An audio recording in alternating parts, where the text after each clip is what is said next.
New video and updates के लिए bell icon पर प्रेस करें और ऑल पर सेट करें। शुरू करते हैं अल्लाह के बाबरकत नाम से जो बड़ा मेहरबान और नहायत रहम वाला है।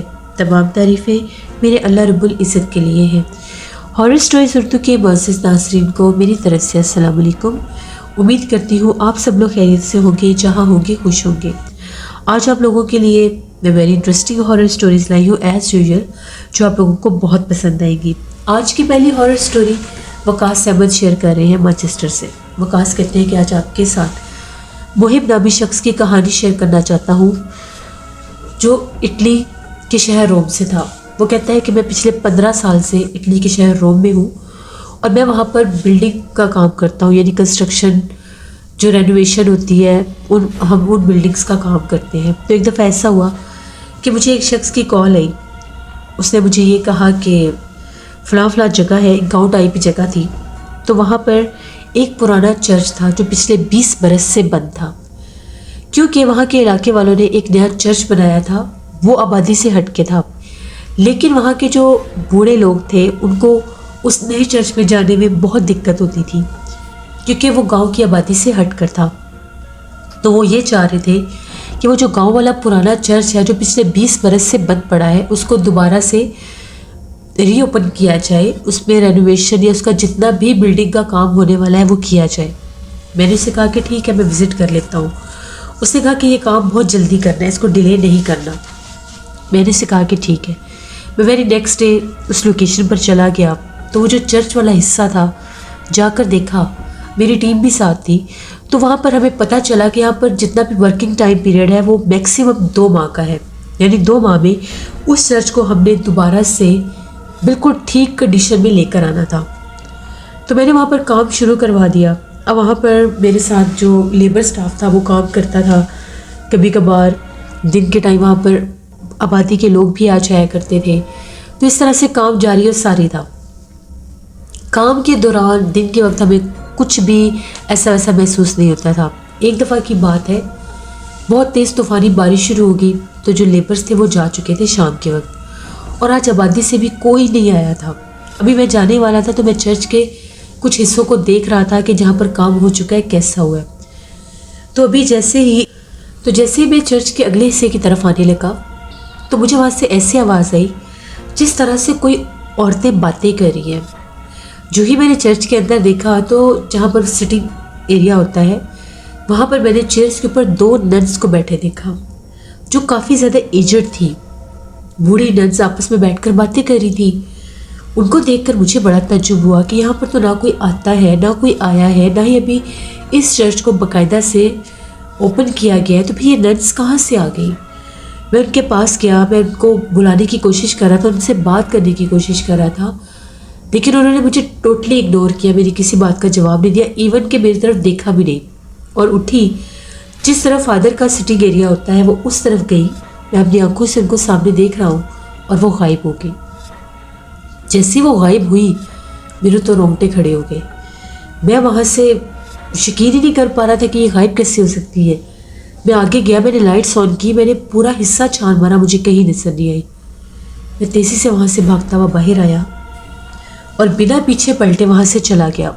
अगले दिन जब मैं वहाँ पर आया तो वहाँ की आबादी के कुछ लोग मेरे पास आकर बैठे।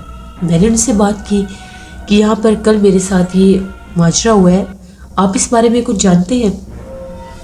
उन लोगों ने जो हैरत अंगेज़ इंकशाफात मेरे साथ किए वो दिल दहला देने वाले थे। उनका ये कहना था, आज से 20 साल पहले यहाँ पर जब ये चर्च चलता था, यहाँ पर लोग आते थे, तो यहाँ पर 2 नन्स थी, दोनों बहनें थी, बहुत ज़्यादा एजड थी, यहाँ पर रहती थी। तो वक्त गुजरने के साथ साथ जब लोगों ने यहाँ पर आना छोड़ दिया, ये चर्च बंद हो गया, नया चर्च बन गया, लोगों ने वहाँ जाना शुरू कर दिया। तो यहाँ पर उनकी हेल्प के लिए कोई भी नहीं आता था, अकेली यहीं पर रहती थी। तो एक दफ़ा ऐसा हुआ कि वो इन्हीं चर्च के एक कमरे में मुर्दा पाई गई। इसके बाद हर रात वो यहाँ पर दिखाई देती है, वो बाकायदा यहाँ पर चलती फिरती नजर आती हैं। अब उनके रूप में वो गैर मरी मखलूक़ात जिन्नात है या क्या है कोई नहीं जानता, जबकि वो मारी जा चुकी है और चर्च के ही पिछले कब्रिस्तान में उनकी कब्रें भी हैं। उसने ये कहा कि वो जो तुम्हें दिखाई दी है, हो सकता है वो तुम्हें शुक्रिया कहने के लिए आई हो कि तुमने दोबारा से इस चर्च को ओपन करवाया है और तुम यहाँ पर काम कर रहे हो। तो ये सब, तो वही कहते हैं कि जब मैंने ये बातें सुनी मैं बहुत डर गया। मैंने बस जल्दी से उसका काम कंप्लीट करवाया और मैं वहाँ से चला गया।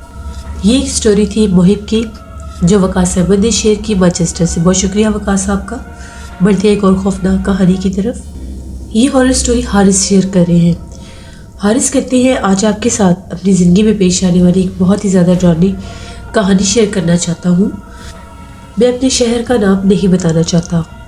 आज से तकरीबन 13 साल पुरानी बात है। हम लोग जिस इलाके में रहते थे, हम लोगों के इलाके में एक बहुत पुराना चर्च होता था।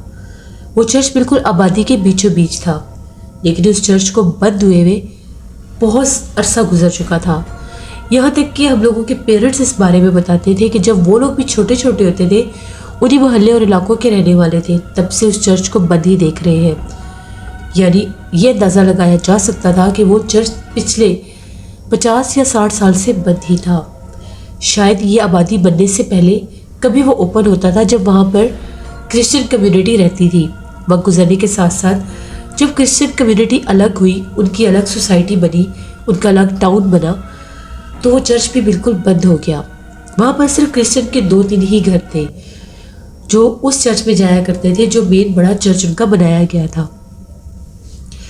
एक दफ़ा ऐसा हुआ कि हम लोग पतंग उड़ा रहे थे मोहल्ले की छतों पर, जैसे सभी मिलकर उड़ाते हैं। तो हम लोगों के घर की बैक साइड पर वो चर्च था, 2 घर छोड़कर।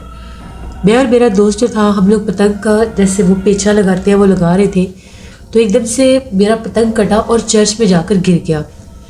अब मैं छतें फलांग कर उस चर्च में छत पर अपना पतंग उठाने के लिए गया। मेरे दोस्त मुझे देख रहे थे, हमारे साथ साथ ही घर थे। बड़ी मुश्किल से मैंने छतें फलांगी पिछली दीवारों से होता हुआ। जब मैं चर्च के अंदर उतरा तो मेरा जो पतंग था वो नीचे चर्च के बिल्कुल बैक साइड पर जो एक एरिया सा था, वहाँ पर काफ़ी ज़्यादा झाड़ियाँ और दरख्त भी थे, वहाँ पर पड़ा हुआ था। अब मुझे वो पतंग उठाने के लिए चर्च के अंदर जाना था। अब मैं वहाँ से रास्ता देखने लगा तो एक कॉर्नर से मुझे सीढ़ियाँ नजर आई, बिल्कुल तंग सी छोटी सी सीढ़ियाँ थी। मैं वहाँ से उतर गया और उतर कर जाता हुआ, अब मुझे बहुत डर लग रहा था कि मैंने इसके बारे में सुना था, वो बहुत पुराना है और बंद है। जैसे मैं नीचे सीढ़ियों से जाने लगा, भी मैं सीढ़ियों के दरमियान में था, मुझे बाकायदा ऐसा महसूस हुआ जैसे चर्च के अंदर कोई मौजूद है। मुझे बाकायदा चलने फिरने की आवाज़ें सुनाई दी, जैसे वहाँ पर चीज़ों को कोई घसीट रहा है या कोई मौजूद है। फिर एकदम से मैंने दीवार के ऊपर एक साए को देखा, जैसे कुछ चल कर उन सीढ़ियों के पास आकर खड़ा हो गया और उसका एक शेडो प्रोड्यूस हो रहा है जो सामने दीवार पर है। मैं बहुत डर गया। मैं फ़ौरन से सीढ़ियों के ऊपर आ गया। यानी अब मैं पहली सीढ़ी पर खड़ा होकर नीचे देख रहा था। अब यकीन करें, मैंने बाकायदा अपनी आंखों से देखा, एंड वाली सीढ़ी से किसी ने झांक कर मुझे देखा। एक काला स्याह चेहरा था, वो बहुत काला चेहरा था और सर के ऊपर जैसे कुछ सफ़ेद सा कपड़ा था। बस उसको देखने की देर थी, मैं चीखें मारता हुआ वापस भागा। मुझे पतंग भी याद नहीं रहा। मैं शोर मचा रहा था। मेरे दोस्त सब छतों पर मौजूद थे। जिन घरों की दीवारों के ऊपर मैं चढ़ रहा था, वहाँ पर भी मैं शोर मचा रहा था, बचाओ बचाओ मुझे बचाओ। वो लोग भी ऊपर आ गए। यहाँ तक कि जब मैं दूसरी छत पर पहुँचा, मैं वहीं पर गिरा और बेहोश हो गया।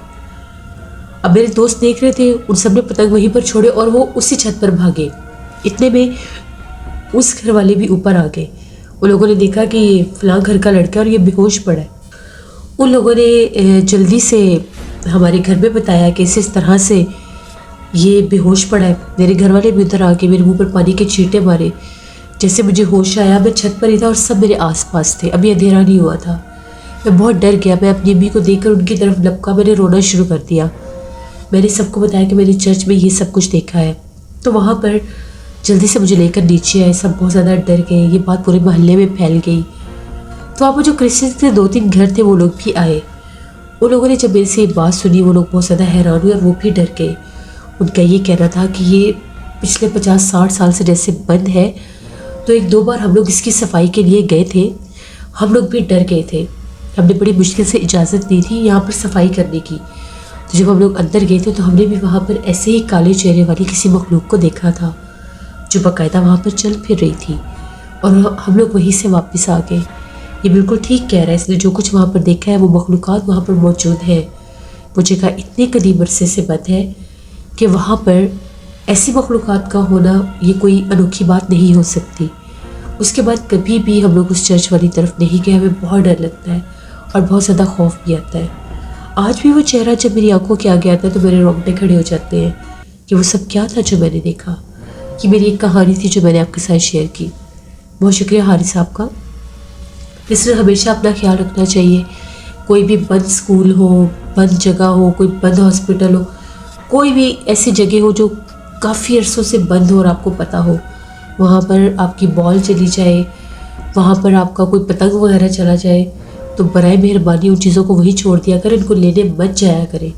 क्योंकि जहाँ पर इंसान 40 दिन तक नहीं जाते वहाँ पर जिन्नात आबाद हो जाते हैं और अपना बसेरा कर लेते हैं। और कभी कभार ये जिन्नात किसी अकेले इंसान को अपना आप ज़ाहिर भी कर देते हैं। ये थी आज की हॉरर स्टोरीज़। अपना फीडबैक मुझे ज़रूर दें, आप लोगों को कैसी लगी। आप लोग भी अपनी हॉरर स्टोरीज शेयर कर सकते हैं डिस्क्रिप्शन बॉक्स में दिए गए ईमेल आईडी noshinmir57@gmail.com पर। इसके अलावा आप लोग मुझे कमेंट बॉक्स में भी स्टोरी शेयर कर सकते हैं। अपना बहुत सा ख्याल रखिएगा। अपनी ढेरों दुआ में मुझे, मेरी फैमिली, मेरे पूरे पाकिस्तान को याद रखिएगा। Thank you for listening my stories. Stay blessed. अल्लाह रखेगा।